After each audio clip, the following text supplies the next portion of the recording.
Alors aujourd'hui, je vais vous parler du roi des outils digitaux, le CRM. Avec 50 milliards de dollars de chiffre d'affaires en 2019, celui-ci devrait même atteindre 80 milliards de dollars en 2025 selon Gartner. Des géants du CRM comme Salesforce achètent même des solutions complémentaires pour des milliards de dollars. Vous avez certainement entendu parler de Slack, racheté 27,7 milliards. Et si 90% des grands groupes, des entreprises de plus de 11 salariés, utilisent un CRM, le marché des TPE-PME n'est lui pas encore acquis. Plus que la diffusion du CRM, la problématique, la première, dans les petites entreprises, reste que le CRM représente avant tout une contrainte pour beaucoup de commerciaux. Ces logiciels sont bien souvent imposés par la direction, par une direction commerciale, et rarement choisis par les commerciaux. D'ailleurs, beaucoup de CRM ne sont pas spécialement conçus pour les commerciaux, mais plutôt pour des gestionnaires, et souvent pour des marketeurs. Et justement, ce n'est pas le cas de l'outil que je vais vous présenter aujourd'hui, NoCRM. Avec son directeur, Nicolas de Swetchin, je vais vous présenter NoCRM qui peut répondre aux attentes des directeurs commerciaux et à leurs équipes. Donc bonjour Nicolas, tu es le Sales Director de You Don't Need a CRM, qui est un nom un peu particulier, comme on le verra un peu après, pour une société qui a développé une solution de relations clients en fait, qui est NoCRM. Avant de parler de NoCRM, de l'outil, de ce que vous apportez, est-ce que tu peux un peu nous parler de toi ? Ouais, bien sûr. Bonjour Yann et merci de m'inviter. Alors, pour parler de moi rapidement, je m'appelle Nicolas, j'ai 37 ans, j'ai une formation d'ingénieur à la base. Et voilà, donc je vis aujourd'hui à Biarritz avec mes 2 enfants. J'ai commencé en tant qu'ingénieur commercial, pour parler du côté un peu plus pro. Mais j'ai tout de suite démarré dans la vente de services complexes en B2B. Et du coup, ça fait un peu plus de 10-12 ans maintenant que je suis un peu dans l'univers de la vente, à la fois du business développement et puis aujourd'hui c'est NoCRM, plutôt sur la partie direction commerciale.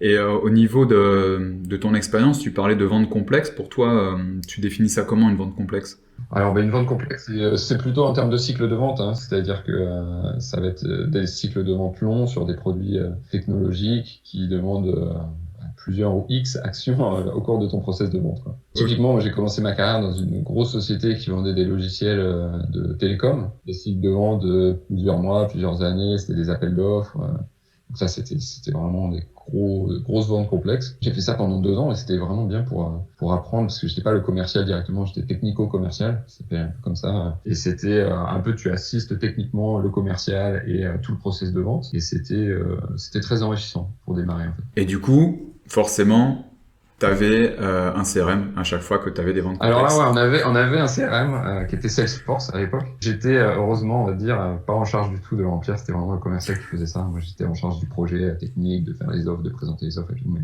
la partie chiffres et data, on va dire, c'était les commerciaux. D'accord. Donc, t'as pas été confronté, toi, directement au remplissage d'un CRM. Je l'ai vu, si tu veux, mais ça me paraissait... voilà, je l'ai pas touché. Et puis après, quand j'ai quitté cette aventure, j'ai fait une longue expérience dans un petit bureau d'études pendant presque 8 ans, en fait. Donc, c'était vraiment une expérience très significative, presque entrepreneuriale, en fait, dans un marché de niche. Rien à voir, toute petite structure. Et là, on n'avait pas de CRM. Tu vois, on gérait tout à la mano, les emails bien classés, la feuille Excel. Mais bon, c'était une autre structure, c'était différent. Et du coup, comment t'es arrivé chez NoCRM, du coup ? Alors, un peu un hasard. Après cette aventure, donc là, j'habitais encore en région parisienne à l'époque et j'ai déménagé à Biarritz, plus pour le projet personnel. Quitter Paris et les boulots qu'on a à Paris pour arriver à Biarritz, où j'ai trouvé une petite aventure aussi dans une start-up qui venait de lever des fonds sur un business un petit peu bancal, il faut dire ce qui est. C'était une application pour inciter les salariés à faire du sport dans les entreprises. C'est un business qui était vraiment sympa sur le papier, mais qui a pas fonctionné, très clairement. Et donc, en fait, après, l'aventure s'est arrêtée au bout d'1 an et demi, 2 ans, parce que la start-up a coulé, hein, comme ça arrive pas mal, en fait, hein, malheureusement. Et puis après, j'ai cherché une aventure un peu dans le milieu du SaaS, dans lequel j'avais pas vraiment encore mis les pieds. Je pensais que c'était un bon moyen pour moi de trouver un boulot remote aussi, passer sur l'univers du SaaS. Et du coup, j'ai eu la chance de discuter avec Sony et puis de trouver un bon match sur ce qui avait besoin chez NoCRM à ce moment-là, quoi. Donc l'année dernière, ça fait un peu plus d'1 an. Ok. Alors c'est bien parce que tu emploies des termes qui sont plus à la mode comme remote, etc. Mais SaaS, par exemple, pour le commercial que j'étais il y a quelques années, ça me parlait pas du tout. Est-ce que tu peux nous dire ce que c'est qu'un logiciel SaaS ? C'est un logiciel en ligne tout simplement, donc qui demande pas d'émergement sur site pour les gens qui l'achètent. Donc c'est un logiciel en abonnement, tout simplement. Voilà, ça va fonctionner comme un abonnement Netflix, en gros, en tout cas pour les logiciels les plus simples. Et on paye tous les mois ou tous les ans en fonction des différents SaaS. Mais En gros, on a un logiciel avec toutes ces fonctionnalités disponibles en ligne sans payer d'installation et d'hébergement.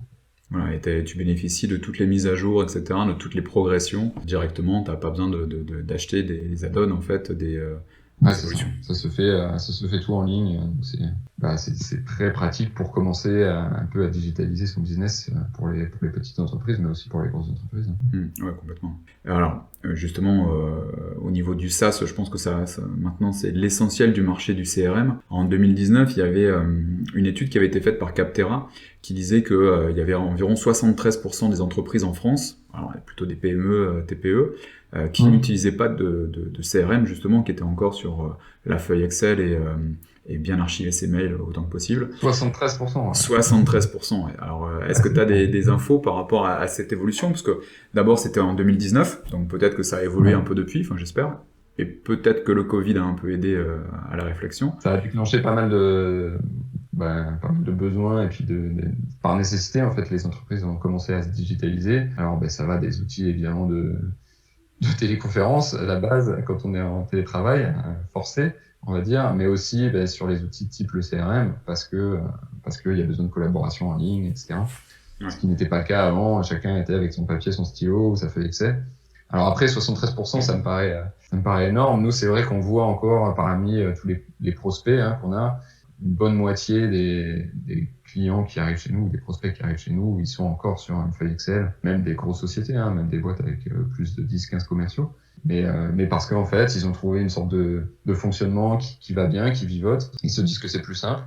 Et puis, ils connaissent pas forcément, comme on évoquait juste avant, le fonctionnement en SaaS, qui est vraiment apporte beaucoup de flexibilité, qui permet le changement en fait de manière plus fluide, quoi. Et par rapport comme vous êtes implanté, je crois, sur 80 pays, est-ce que tu sais comment se positionne un petit peu le marché français, comment se positionnent les entreprises françaises par rapport à nos voisins européens ou à des pays un peu plus lointains, par exemple, au continent américain? Alors, nous, on est présent dans 80 pays parce que le logiciel est traduit en cette langue, tout simplement.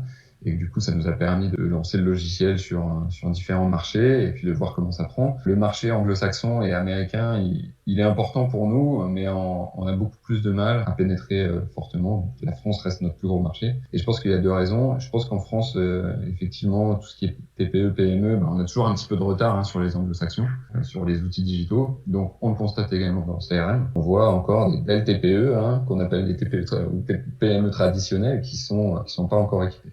Là où plutôt aux États-Unis, marché anglo-saxon, ils vont être équipés. On a un peu plus de mal parce que la concurrence elle est énorme. Vous avez entendu parler s'il y a des études.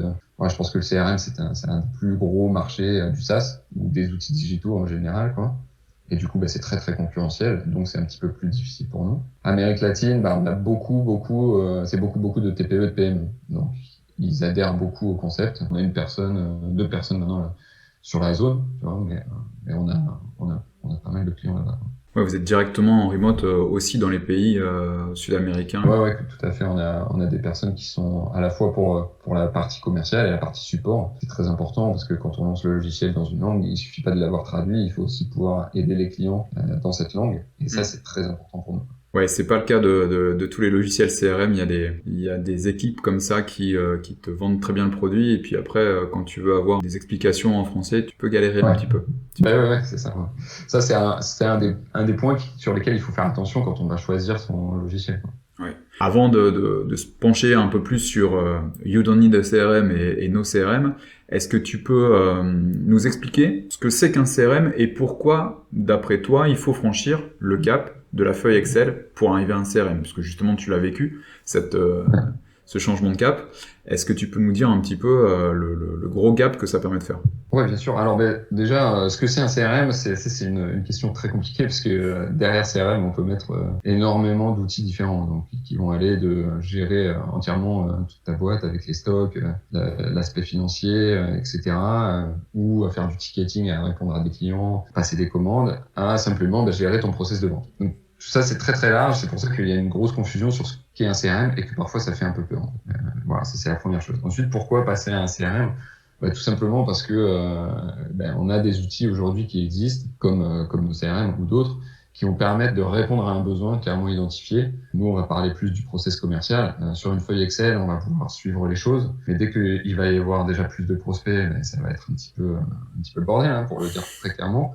Et puis, comment on va faire pour se mettre des rappels, pour savoir exactement tout l'historique. Un logiciel, c'est idéal. Ça permet de franchir une étape d'organisation et de gagner en productivité. On vend de la productivité commerciale. Et du coup, c'est un gain de productivité, tout simplement. Et après, l'extension de ça, c'est que quand tu as une équipe commerciale, tu n'es plus tout seul sur tes feuilles Excel, tu vas permettre déjà de centraliser toute l'information au même endroit. Et puis, tu vas permettre la collaboration, le reporting, etc., ce qui est plus difficile avec Excel. On peut s'en sortir en allant fouiller dans les boîtes mail des gens et puis sinon en regardant les chiffres avec des tableaux croisés, etc. Mais passer sur un logiciel, on va vraiment franchir une étape plus simple pour tout le monde de collaborer sur les aspects et les process commerciaux.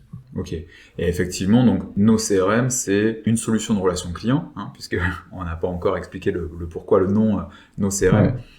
Ouais. Mais c'est un outil qui est tourné vers le commercial et vers l'équipe commerciale, parce que tu en parlais tout à l'heure. À la base, un CRM, ça fait peur. Ou ça saoule, clairement, hein, parce que les commerciaux, très souvent pour eux, c'est soit une perte de temps, soit un outil qui va être plus utilisé pour fliquer l'activité du commercial que vraiment le gros gain. C'est souvent les freins qu'on rencontre, hein. Je les ai rencontrés ici au sein de ma société, et je les ai vécus aussi quand j'étais commercial. Je les ai subis parce que je participais pas déjà au choix des outils, on me les imposait. Et donc l'outil que vous avez développé, il est vraiment focusé sur l'utilisation du commercial et du responsable commercial. Ouais, c'est ça, exactement. C'est un outil d'aide, vraiment un outil d'aide à la vente. Donc, on appelle ça plutôt un outil de gestion d'opportunités commerciales. Là où les CRM, comme on l'a dit tout à l'heure, c'est très large, très vague, ça peut toucher à tout. Donc, c'est pour ça que, nous, on s'appelle You Don't Need de CRM, c'est le nom de la société. Parce qu'on croit vraiment que pour vendre, les vendeurs, les commerciaux, ils ont pas forcément besoin d'un CRM, ils ont besoin d'un outil qui les aide à prendre les bonnes décisions avec leurs prospects. Et c'est là qu'on a vraiment créé cet outil, c'est-à-dire vraiment aider les commerciaux. En fait, on voit que la vente, c'est un process, tu as dû l'expérimenter. La vente, c'est pas remplir des datas. Donc, c'est pour ça que ça embête, en fait, les commerciaux, hein, d'aller remplir des données dans leur CRM. La vente, c'est pas ça. La vente, c'est de faire des actions avec des prospects et avec des clients pour les faire avancer dans ton processus jusqu'à ce qu'ils se transforment vraiment en clients payants et que tu aies gagné l'affaire. Est-ce que tu peux dire que vous accompagnez, que ton outil est aussi intéressant pour un commercial débutant dans une boîte que pour un commercial hyper chevronné qui jusque-là avait pas vu l'utilité de passer sur quelque chose de ce type-là? Oui, tout à fait. Un commercial qui débute, que ce soit un indépendant ou un commercial qui rejoint une petite équipe ou qui démarre une petite équipe aussi, voilà, ça va lui permettre. En fait, nos CRM, c'est fait pour structurer le process de vente. Et donc ça, c'est une des premières étapes très importantes lorsqu'on débute, quand on crée une équipe commerciale, qu'on va débuter en tant que commercial, c'est important de structurer son process. Et ça, nos CRM va le permettre, très clairement. Et ensuite, on va se mettre des rappels, hein, c'est un système tout simple, mais c'est comme ça que ça fonctionne, c'est-à-dire on crée son process, chaque étape est bien identifiée, on a des actions à mener, on se met des rappels, et c'est comme ça qu'on fait avancer ses ventes. Donc pour un commercial qui débute, avoir un petit logiciel qui le force, entre guillemets, à structurer ça c'est vraiment très pratique. Pour un commercial plus chevronné, là on va jouer plutôt sur des petits outils qui vont lui permettre d'améliorer sa productivité. Donc d'avoir ses rappels par exemple dans son calendrier, d'avoir une interface où il retrouve très facilement l'ensemble de ses interactions avec chacune de ses opportunités sans avoir à fouiller partout dans ses mails, etc. Des petits plus qui vont l'aider plutôt que l'inciter à créer son process. Le commercial, il est rodé, il sait déjà ce qu'il doit faire. Mais là, ça va structurer un petit peu quand même son approche. Et puis avec des petits outils comme ça, on va l'aider à augmenter sa productivité. Est-ce que tu peux nous montrer justement nos CRM ? Et puis, ce qui peut être intéressant aussi, c'est de montrer la vue d'un commercial et puis également la vue d'un responsable commercial pour voir tout ce qui est justement reporting et puis gestion des attentes. Reporting, ouais. Ouais, ça c'est l'autre point qu'on n'a pas abordé, c'est qu'après, une fois qu'on a un outil comme ça, on peut avoir un retour objectif sur ce qui est fait par l'équipe, mais aussi sur les activités. On est directement dans la partie que j'expliquais juste avant, qui est le process. C'est-à-dire, nos CRM, ça nous permet d'adapter, de créer son process commercial. Le process commercial, ici, c'est quoi? C'est simplement des étapes. On les voit ici, entrant, contacter, devis, en création. C'est ce qu'on appelle le tunnel de vente. Et donc, quand on démarre avec nos CRM, on va créer son propre tunnel de vente. C'est créer les grandes étapes que vont suivre les opportunités dans le process en fonction de votre business. C'est complètement paramétrable. Et ça va forcer aussi les équipes à réfléchir à ce process, soit quand on démarre une activité commerciale ou quand on refond une activité commerciale, qu'on prend ce genre de logiciel. on va un petit peu réfléchir à ça, au process, et c'est aussi un des atouts de mettre en place un outil. Donc là, on se retrouve dans la partie tunnel de vente. On a des opportunités qu'on va venir gérer. Et là, on est dans une vue du commercial. Donc là, c'est moi le commercial. C'est évidemment des opportunités fictives. Et qu'est-ce que je vais faire? Je vois avec cette vue, en instant T, l'ensemble de mes opportunités ouvertes, dans quelles étapes elles sont dans mon processus, et qu'est-ce que je dois venir travailler. Comment je sais ce que je dois venir travailler? On voit ici tout de suite en rouge, c'est les rappels, c'est les opportunités qui sont en retard. Donc là, j'ai plein de retard. Tout simplement, ce que je fais, c'est que je vais venir travailler dans mon opportunité. Donc dans l'opportunité, j'ai pas mal de choses, des informations sur mon contact, évidemment. J'ai ici beaucoup de choses qui me permettent de retrouver les commentaires que j'ai rentrés, toutes les interactions avec ce client, et surtout en rouge, tout de suite, j'ai cette boucle de rappel. C'est un aspect très important dans nos CRM, c'est qu'en fait, une opportunité commerciale, elle est soit à faire, à traiter, ou soit en attente avec une action planifiée. Elle peut pas rester là, dans le vague, à ne pas être traitée, à ne pas avancer. Systématiquement une tâche qui est en cours. Voilà, c'est le focus chez nous, on doit avoir des actions commerciales à mener sur chacune des opportunités. On ne doit pas rentrer des datas, on doit rentrer des actions. Et ça fait vraiment la différence en termes de taux de closing. C'est ça, on a à peu près 20-25% d'augmentation de taux de closing chez les clients qui utilisent nos CRM parce que ils vont se forcer à planifier les prochaines actions. Et de cette façon, on est sûr qu'on va pas oublier un rappel ou un suivi client, mais aussi on va penser à son action. Donc là, je suis dans l'étape, je planifie ma prochaine action, je peux le synchroniser dans mon calendrier. Je peux paramétrer une liste d'activités spécifiques à mon business. Donc si c'est un rendez-vous, voilà, je vais planifier comme ça, petit à petit, toutes mes actions, jongler entre c'est à faire ou c'est en attente, jusqu'à ce que j'ai gagné, perdu ou annulé l'opportunité.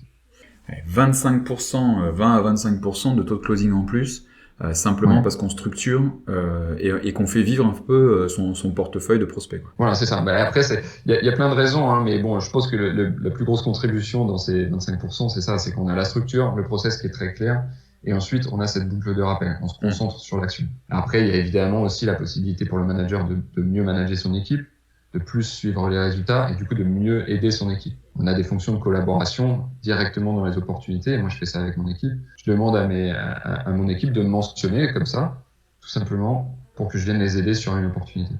On favorise la collaboration d'équipe et ça, c'est quelque chose qui a bien marché. Évidemment, depuis 1 an, avec le Covid, tout le monde s'est retrouvé en télétravail. Comment on va collaborer en télétravail? Mais un peu de cette façon, avoir une base, c'est l'opportunité commerciale et on discute ensemble, on fait avancer les choses, on peut interagir et collaborer. Donc ça, c'est une autre facette importante quand tu mets en place un outil, c'est que tout le monde va pouvoir l'utiliser. Donc chacun a ses propres opportunités, etc. Mais on va aussi travailler ensemble et le manager va pouvoir aider son équipe, donc améliorer aussi le taux de closing. Voilà, donc je vais pas rentrer après dans le détail sur comment on compose les opportunités. Un autre point important, c'est qu'on peut voir nos CRM, c'est divisé en 3 grandes parties. Et on commence avec une partie, et ça c'est assez important aussi dans le fonctionnement, c'est ce qu'on appelle les prospects. C'est les prospects à froid. Et ça c'est assez différenciant chez nous par rapport à d'autres logiciels du marché, c'est-à-dire qu'on sépare la partie prospection pure. On va traiter les volumes de contacts qui n'ont pas encore interagi avec nous, de la partie opportunité, pipeline, qui sont des opportunités qu'on appelle qualifiées, parce qu'on sait qu'elles ont un intérêt. D'accord. Donc, par exemple, là, au niveau des opportunités, c'est une sélection qui se fait justement par un démarchage commercial, ou alors, par exemple, vous avez interfacé des outils marketing qui permettent justement de qualifier ces premiers leads. Alors on peut interfacer plein de logiciels différents avec nos CRM, notamment en utilisant Zapier par exemple. Mais là l'idée c'est de comprendre qu'en fait cette partie ici, les prospects, on peut aussi les intégrer avec d'autres logiciels. Hein. Donc on peut alimenter ça avec du Facebook Ads, avec plein de différentes sources d'opportunités. Mais ici, on va gérer des listes de contacts. Ça ressemble un peu à un fichier Excel. Hein. Les commerciaux, ils sont pas complètement perdus quand ils arrivent dans cette interface. On rentre des listes de contacts qui ne sont pas encore intéressés. Donc, je le reprécise. Et en fait, on va venir les travailler de la même façon qu'avec les opportunités. Je peux envoyer un email, je peux avoir un raccourci pour appeler, utiliser mon script, on va en parler un petit peu plus tard, pour qualifier ce prospect. Très, très important. Et je vais le transformer en opportunité que s'il est intéressé. Donc là, on a un premier filtre entre les prospects et mon pipeline. Parce que sur le pipeline, je veux voir uniquement les opportunités qualifiées. Ça, c'est très important. Donc, simplement en cliquant ici, je la bascule dans mon pipeline. Sinon, je l'annule, je passe au suivant. D'accord. Ouais, ça évite d'engorger un pipeline comme j'ai pu le faire. C'est ça, en fait, l'idée, on se concentre sur l'efficacité commerciale. On évite d'engorger le pipeline avec des opportunités pas qualifiées. Et on se concentre sur les actions. Voilà. C'est comme ça qu'on augmente le taux de closing. Alors, je sais que sur un autre outil que j'avais utilisé, qui se présentait aussi sous forme de pipeline comme ça, j'avais eu le malheur d'intégrer directement des listes de prospects. Ah, Oui, c'est en fait, méga ça. sur la plupart des autres outils, on est obligé de se mettre une colonne ici, un Ouais. peu d'être prospect. On va l'alimenter avec 250 contacts, mais c'est hyper galère à gérer, en fait. Hmm. Et puis, c'est pas adapté. Là où ici, on peut se charger des fichiers de prospection, on peut en charger autant qu'on veut, avec autant de lignes qu'on veut, etc. Puis on va démarrer le process par vraiment de la prospection. Après, rien ne nous empêche, ou rien n'empêche les commerciaux de créer des opportunités directement. C'est-à-dire, j'échange avec quelqu'un sur LinkedIn, on a un petit outil qui s'appelle le Lead Clipper, je récupère le profil LinkedIn de la personne, ça va créer une opportunité dans mon pipe, parce que j'ai déjà échangé avec lui. Bon, c'est une des façons de créer des opportunités dans nos CRM. Donc on l'a ici c'est le petit panneau d'administration. On a une section outils, tout simplement. On peut créer des opportunités de différentes façons en liant d'autres outils, d'autres plateformes, mais aussi en utilisant ici ces petits outils-là par email, en scannant des cartes de visite avec l'application mobile. Il n'y a plus trop de salons en ce moment, mais ça mérite d'exister et puis ça sert quand même. Et le lead clipper, du coup, le lead clipper, qu'est-ce que c'est? C'est juste un petit outil qu'on a créé, qu'on vient rajouter comme ça, en le mettant, en le glissant tout simplement dans sa barre d'outils. Et ensuite, quand on va se balader sur un site web ou sur, plus probablement sur un profil LinkedIn qui nous intéresse, et on va venir tout simplement cliquer sur ce petit bouton qui s'est mis dans notre barre d'outils, dans ce qu'on appelle un widget. Hein. Et là, il va récupérer les informations du profil qu'il est capable de récupérer sur le profil LinkedIn. Créer une opportunité, je peux tout de suite l'assigner dans un de mes pipes, et puis à partir de là, j'ai l'opportunité qui est créée, qui m'est assignée, en récupérant les datas sur le profil LinkedIn. Rien de très compliqué, mais ça reste très pratique, c'est pas de la masse, hein, c'est-à-dire que on va identifier des profils qui nous intéressent, avec lesquels on échange, et en un clic, on va récupérer l'information et la mettre dans son pipeline. Ça évite de la saisie justement, donc c'est pas plus mal. Ouais, tout à fait, mais c'est tout le temps l'idée, c'est de faire des choses qui simplifient un peu la vie des gens au quotidien, quoi. J'ai bien aimé donc ce que tu as montré là. Moi, je trouve que ça reflète pas mal aussi nos CRM parce que quand je suis arrivé sur nos CRM, je me suis dit ça va être encore un peu lourd parce que changer comme ça de CRM, c'est parfois vraiment il faut resetter son cerveau. Et en fait, ce que j'ai trouvé génial, c'est que vous avez plein de vidéos, de petits outils d'onboarding en fait, qui permettent de rendre l'outil. Alors déjà, je peux dire que l'outil est simple, mais effectivement, les petits tips comme ça qui sont distillés sur les écrans avec des grosses flèches, même pour moi, qui suit blond, ça m'a complètement fait gagner du temps. Ouais, génial. Franchement, ça a été vraiment, vraiment top. Non, mais ça c'est un vrai travail à la fois sur le produit, hein, donc ça c'est notre équipe produit qui fait un super boulot pour prévoir les choses, et faire en sorte que ça soit simple, mais aussi qu'il y ait des choses qui aident les gens et qui guident les gens. Et après on a un gros travail, donc ici on a tout un tas de ressources. On a des webinaires aussi gratuits sur lesquels on a beaucoup de participants chaque semaine parce que c'est là où on va venir apprendre à utiliser nos CRM. Et puis, comme tu l'as dit, on a plein de tutoriels vidéo sur chacune des parties du logiciel. L'idée, c'est que ça soit simple à administrer. Donc ça, c'est les administrateurs, c'est quoi? C'est les gens qui vont créer des comptes. On peut démarrer pendant 15 jours gratuitement sur nos CRM. Il faut créer son compte et il faut venir le paramétrer. Donc on a juste ici à venir paramétrer. Donc, je dis entre guillemets juste parce que évidemment, c'est là où on va devoir réfléchir à son process de vente. Quelles sont les actions que je veux venir voir renseignées par mes commerciaux, ce genre de choses. Est-ce que tu peux nous montrer justement la vue d'un responsable commercial pour la partie reporting? Alors après, c'est plutôt dans cette partie-là, pour la partie management. On a une partie tableau de bord dans laquelle on va retrouver un petit peu ce qui est à faire, les opportunités en attente, un petit peu un résumé du chiffre d'affaires. Un truc assez particulier qui est le flux d'activité. Donc quand je suis un manager d'équipe ou un administrateur du compte, je vois en direct tout ce qui se passe dans le compte, comme un flux d'activité d'un réseau social. Sinon, en fait, on va regarder la partie statistique. Donc la partie statistique, on a plein de dashboards, enfin de tableaux et de rapports qui sont prédéfinis, sur lesquels je peux accéder tout simplement. Donc comme je l'ai dit, à un moment, on a deux types de rapports, on va dire. Les deux premiers sont des rapports de performance. On se focus en fait sur le nombre d'opportunités créées, le nombre d'opportunités gagnées et le chiffre d'affaires. Donc on peut venir enrichir tout ça avec, on l'a pas montré, mais on peut créer des catégories, on peut créer des dossiers clients dans nos CRM pour enrichir un petit peu de la donnée sans que ça soit compliqué, évidemment, c'est toujours le focus. Donc là, on va se concentrer sur la performance. On va voir la performance des commerciaux. Je sélectionne un intervalle de date. Je retrouve les commerciaux qui sont utilisateurs dans mon compte et je retrouve un tableau sur ce qu'ils ont fait en termes de performance, c'est-à-dire opportunités créées, gagnées, nombre de jours pour gagner, le montant, etc. Donc là, j'ai vraiment des suivis.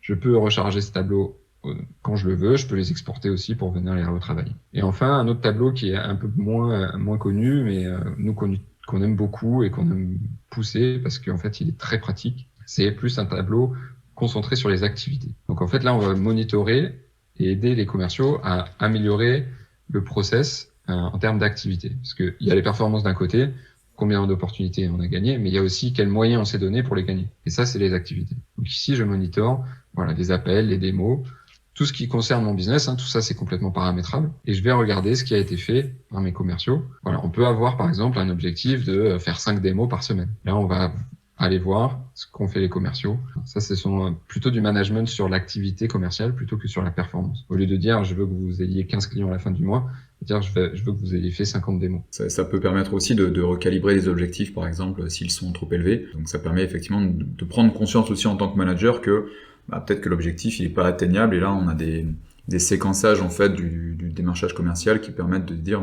en fait le nombre de calls ou le nombre de vidéos qui sont nécessaires à l'objectif que je leur ai donné est pas atteignable, ou alors il faut au contraire que je recrute. Ça permet de découper son process en activités et de pas uniquement se concentrer sur le gain en termes de valeur ou de nombre de clients, mais de se concentrer sur ce qui nous amène à gagner ces clients. Et c'est presque aussi important, voire plus important. Ça dépend évidemment des business, mais si on peut mesurer, ensuite on peut améliorer évidemment.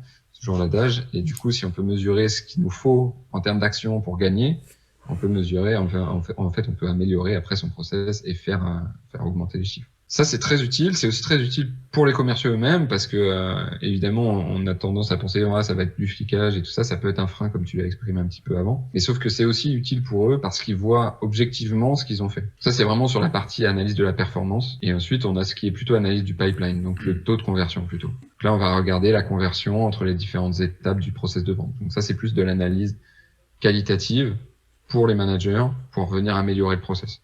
Donc tous ces outils-là, ils vont faciliter la vie du manager et ils vont aussi participer à l'augmentation du taux de closing et de la réussite commerciale de l'équipe, puisque le manager va avoir des métriques ou des indicateurs qui vont lui permettre d'améliorer le process. Ouais, c'est des outils de pilotage qui sont simples, qui sont déjà pré-paramétrés, quoi. Sauf qu'on a l'habitude de voir ce genre d'outils de manière complexe dans justement des gros CRM.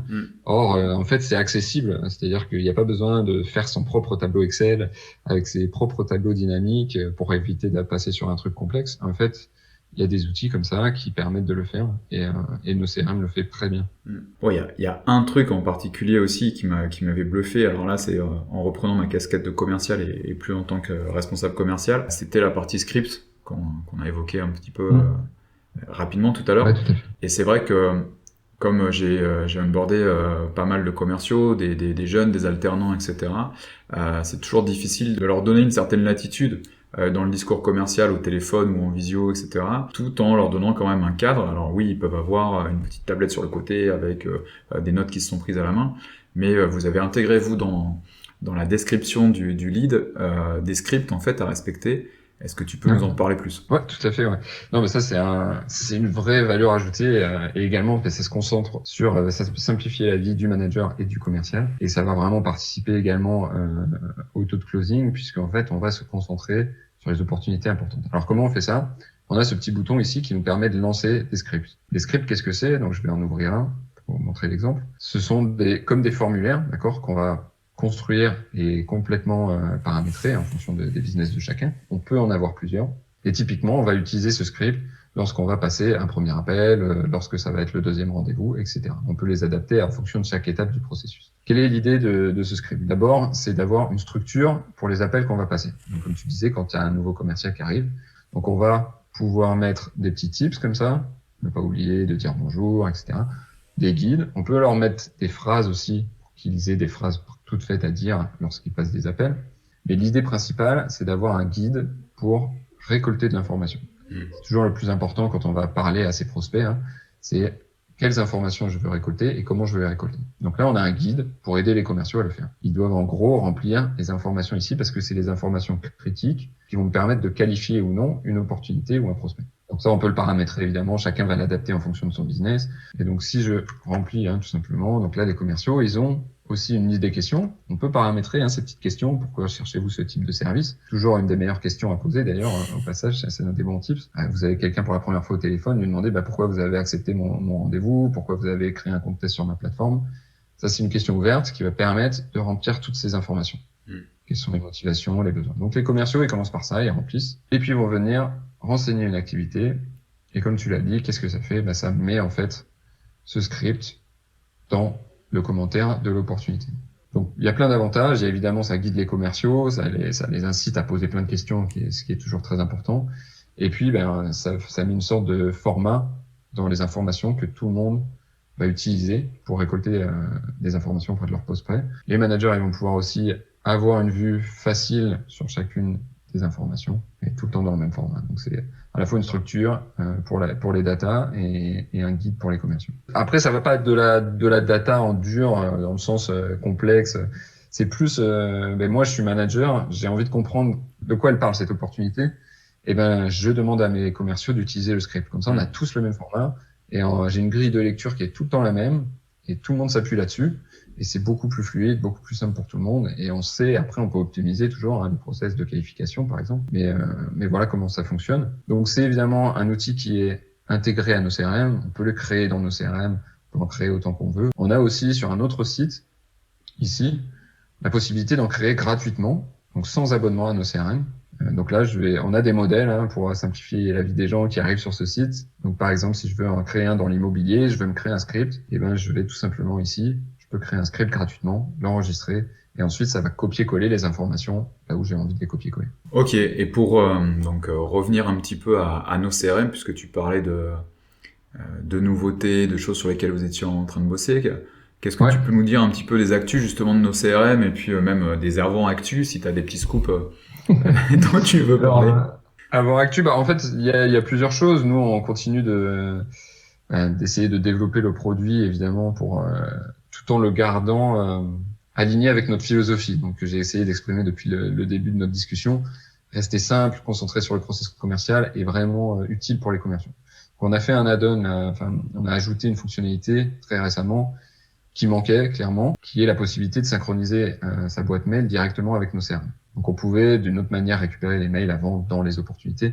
Là, c'est intégré directement. Donc, je vais envoyer des mails, récupérer les mails de mes prospects directement dans mon opportunité. Au-delà de ça, parce que ça devenait un petit peu une demande récurrente de nos prospects et de nos clients. Au-delà de ça, on en a fait vraiment un outil d'emailing complet. Donc, nous, on utilisait un autre petit logiciel avant pour faire ça.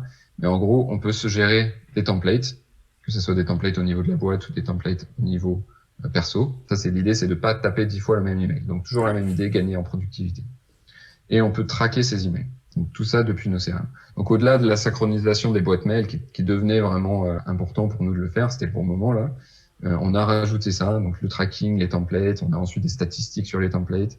Et ça, c'est vraiment une vraie valeur ajoutée parce qu'en fait, il y a d'autres outils qui le font, qui sont aussi payants. Là, on le fait directement dans son CRM. C'est beaucoup plus intéressant. Ouais, c'est vrai que ça manquait un peu. Bon, vous aviez avec les connecteurs la possibilité de le faire en externe, mais le fait de l'intégrer, c'est beaucoup plus simple. Ouais, c'est ça. C'est intégré, donc c'est plus fluide. Les gens récupèrent, on récupère tous ces emails ici.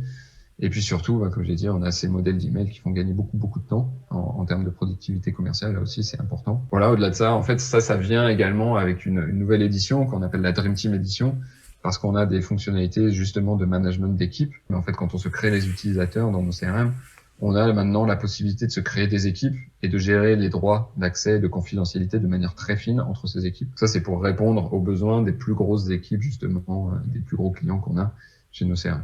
Donc, on a la possibilité de venir créer des utilisateurs et créer des équipes.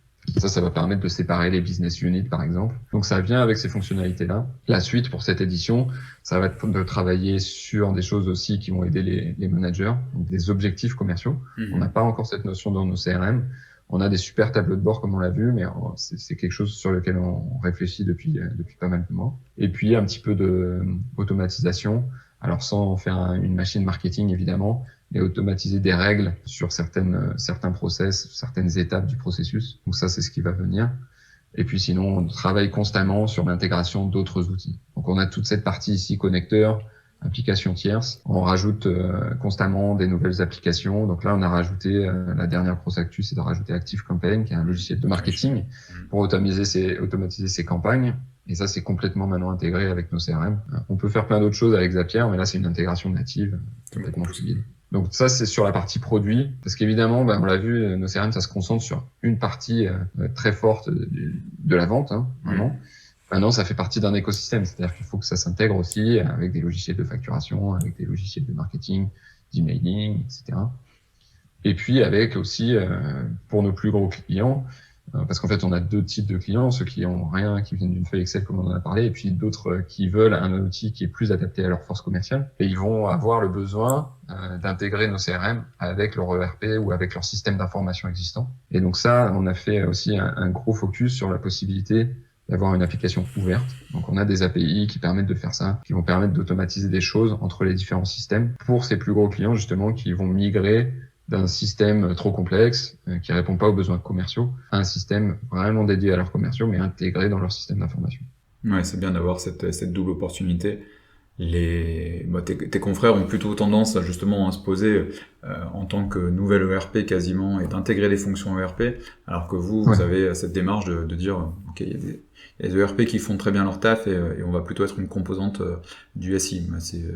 C'est super pertinent. Mais c'est ça, voilà, on va se concentrer sur ce qu'on sait faire, c'est-à-dire aider les commerciaux, et après tout ce qui est à côté, on peut le faire. On peut aussi gérer plusieurs pipelines dans nos CRM. Il y a plein de moyens de le faire, mais on peut aussi s'intégrer tout simplement au système d'information existant.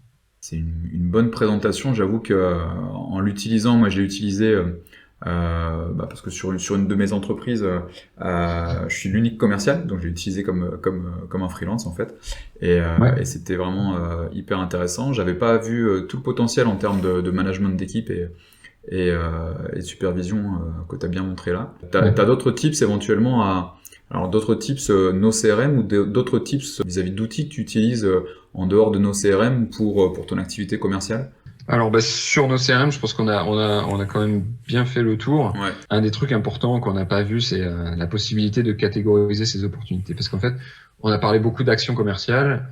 On dit que vendre, c'est pas remplir des datas. Malgré tout, c'est quand même intéressant d'avoir des datas à la fin de son processus pour analyser ce qui se passe et améliorer les choses. Et du coup, on a la possibilité de créer des catégories comme ça dans nos CRM avec des tags, des mots-clés. C'est très simple. Une fois que c'est paramétré par les administrateurs, les gens vont pouvoir l'utiliser, c'est-à-dire rentrer de la donnée en un clic. Par exemple, quel produit ou service est concerné par cette opportunité. Ça, si je veux pas le rentrer manuellement dans mon opportunité, je crée une catégorie. Et ensuite, quand je suis dans l'opportunité, mes commerciaux, ils vont tout simplement sélectionner les tags que j'ai mis pour eux. Donc là, produit 1, produit 2. Si on a mis un autre source de l'opportunité, c'est pour analyser à la fin, donc via les statistiques, on va pouvoir avoir des filtres sur ces catégories, analyser d'où vient ma principale source d'opportunité, par exemple. Donc à chaque fois que je vais utiliser LinkedIn, c'est enregistré, donc l'opportunité est taguée, je retrouve toutes ces informations, à la fois dans mon pipe, je peux filtrer, et dans mes statistiques, je peux analyser sur des critères pertinents. Alors faut pas en mettre des tonnes pour que ça reste pertinent, mais c'est une fonctionnalité très forte dans nos CRM, parce que de manière très simple, c'est intuitif, on crée des mots-clés, tout simplement. On va venir retrouver des datas hyper pertinentes sur notre processus de vente. Ouais, en fait, vous avez utilisé justement des tags pour catégoriser tout ça. Voilà, c'est ça. Et en fait, c'est très simple à créer. On crée une nouvelle catégorie, on crée des tags, et puis on peut ensuite analyser a posteriori, ou on peut même créer des tags. Nous, on l'a fait, lorsque tu as perdu une opportunité, tu veux taguer pourquoi, en fait. Et comme ça, à la fin de ton trimestre, tu peux retrouver toutes tes opportunités et avoir de l'information sur pourquoi tu perds des opportunités, face à quel autre logiciel, par exemple, etc. Et donc, en fait, c'est la moyen de créer de la data de manière simple et intuitive quand même pour les commerciaux. Je voulais le mentionner parce que, en fait, c'est une fonctionnalité très forte si on pense bien les choses en termes de tags et de catégories. La force principale aussi, à côté du produit, c'est le support et les ressources qu'on a en ligne qui nous permettent de travailler efficacement tout seul. Et puis le live chat qui est là pour répondre à toutes vos questions. Ouais, j'ai pu le tester aussi et je te remercie encore d'avoir accepté aussi facilement en fait de venir sur cette interview, parce que ce que j'ai apprécié de nos CRM, c'est aussi la disponibilité de tout le monde. C'est très facile de rentrer en communication, alors via LinkedIn bien sûr, mais il n'empêche que tout le monde n'est pas accessible comme ça dans toutes les boîtes, y compris dans les boîtes françaises, et c'était vraiment appréciable aussi que tu sois aussi facilement dispo, quoi. Ouais, si tu peux me donner un ou deux tips. Alors sur les outils à proprement parler commerciaux, nous évidemment on utilise nos CRM, on utilise beaucoup les listes de prospection. On met un gros focus sur la qualification et donc le script et les tags. Donc ça, je pense que je vous ai tout montré. On utilise exclusivement nos CRM. On a créé plein de pipelines différents pour pouvoir gérer différents process. gestion des partenaires, la gestion des suivis clients. Et ensuite, on a surtout un gros focus sur le customer success, c'est-à-dire comment garder nos clients. En fait. Une fois qu'on les a fait signer, comment on va les garder. C'est très important pour nous. Ça passe beaucoup par le support, mais aussi par des actions proactives pour aider nos clients. C'est Xeno, le chat qu'on utilise. Donc ça, c'est un outil très important pour nos discussions avec nos clients directement via l'application, pour les aider, leur envoyer des tips, des vidéos, etc., pour les aider dans leur utilisation au quotidien. Partie très importante parce que c'est essentiel pour un logiciel comme nous d'avoir de la rétention. Après, en termes commerciaux, on n'a pas énormément d'outils puisqu'on a à peu près tout ce qu'il nous faut dans nos CRM aujourd'hui. On utilise récemment Prospectin pour faire de la prospection un peu sur LinkedIn. Voilà. Après, c'est plus ou moins adapté à notre business, c'est pas évident. Voilà. Sinon, c'est plutôt des outils de gestion interne, de travail, de collaboration. On utilise Notion pour collaborer et faire un peu toute la vie de la boîte, et un petit réseau social interne qui était en fait la première, un des précédents logiciels développés par Sony et Duven à l'époque, et qui est un logiciel de social network en interne. Ouais. Et voilà, du coup, tout se passe là-dessus et sur Notion pour collaborer, parce que toute l'équipe est à distance. Donc c'est ça un peu nos tips lorsqu'on est à distance, c'est garder le lien via de l'écrit, donc ça on le fait sur Notion, et via un petit chat instantané qui est sur cet outil qui s'appelle YouLink. Ouais. D'accord. Bon, c'est cool. Écoute, merci beaucoup pour ta dispo, hein, comme je te le disais, et puis pour tout ce que tu nous as montré de nos CRM.